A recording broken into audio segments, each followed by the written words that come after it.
जय जगन्नाथ मु वास्तुविद बेलाराणी आपण मानक बहुत बहुत स्वागत करुच्ची श्रीक्षेत्र बहु चैनल को।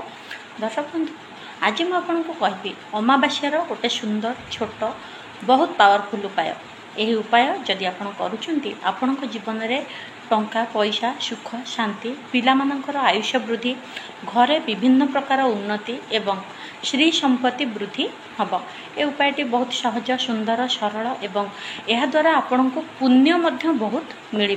उपायटी करके देखंतु यार फायदा आपन को समय अनुसार निश्चिंत मिल भल मिल पॉजिटिव मिल 10 गुण अधिक होइकी मिल एटा ग्यारंटी। तो उपाय को जीवा पूर्व सब एति प्रार्थना आपण मानक पई प्रभु जगन्नाथ महाबाहु तले आपण माने सब सुरक्षित होइकी रुहंतु आयुष्मान होइकी रुहंतु महालक्ष्मी का आशीर्वाद सब घरे रहू पिला माने दीर्घजीवी हुंतु। ता छड़ा दर्शक बंधु एबे पर्यंत जदि चैनल को लाइक सब्सक्राइब शेयर करना प्रथम करी चैनल देखुंत चैनल को सब्सक्राइब लाइक शेयर करनियंतु। आपण मानक बहुत बहुत स्वागत एवं जो मैंने सबुबले समर्थन कर बहुत सारा शुभकामना। सबुबले हसु थांतु सबुबले खुशी रे थांतु एवं जीवन को भरपूर उपभोग करू थांतु सबुबले हसु थांतु। दर्शक बंधु जदि कौन भी समस्यार समाधान मो द्वारा करने चाहते रिमेडी प्रतिकार नापी चाहते तेरे ये ऑफिस फोन नंबर अच्छी मैनेजर बाबू को कॉल करके मोर अपॉइंटमेंट नहीं पारे। मोर अपॉइंटमेंट नवा पर ही मो संगे कथा हो पारे नचेत कथा हो पारे ना। जदि अपॉइंटमेंट नबार ना तेरे फोन करूँ ना। एबे जी आम प्रतिकार आड़ को देखु अमावास्या दिन गोटे सिंपल कम करेंगे आमर जो कहते खुरुड़ नड़िया अर्थात जो नड़िया भितर सुखिला नड़िया जहाँ को कहते पानी न थाए सुखी जाए से भाई आपड़ सुखिला नड़िया नियंतु।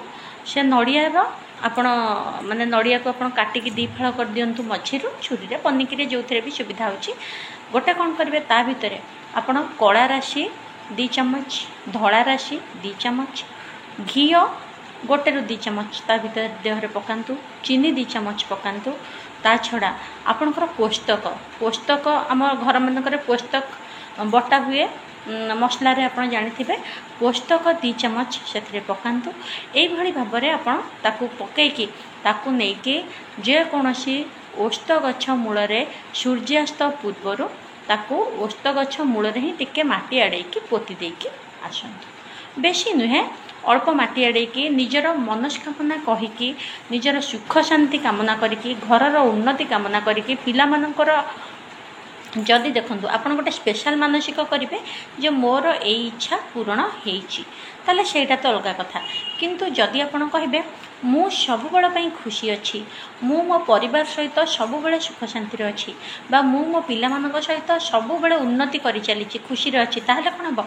जदि कहे मु सब खुशी अच्छी आपण खुशी जहाँ जहाँ दरकार निश्चिंत आपन को मिल चलो गोटे मानसिक आपणकर सब पूरण हम। आपण खुशी अच्छा अर्थ आपड़ तो केवे आपण पिला दुख चाहिए परिवार दुख चाहिए पिलांकर उन्नति चाहिए परिवार उन्नति चाहिए निजर क्यारियर रे भी सक्सेस चाहिए तो सब मिल ना। तो आपणकर जब स्पेशल किसी रही चाकरी बह आपणकर घरटे बा आपणकर कारटे आपणकर टंका वृद्धि किसी भी रही आपड़ से कहीकि आप उपायटी अमावास्या दिन सूर्यास्त पूर्वर करंतु निज पितृ को प्रणाम करंतु। सही ओस्त गछ मूल आप पानी टिके भी ढाली दे पारे बा दीपटे लगे पारे सेटा आपणकर एक्सट्रा आपणकर इच्छा कथा पानी ढाली पारे दीपटे लगे पारे। किंतु आपको जब पोतिकी आप चली आसती देखंतु निश्चिंत भाव में ता मूल आपणकर फायदा कौन हम।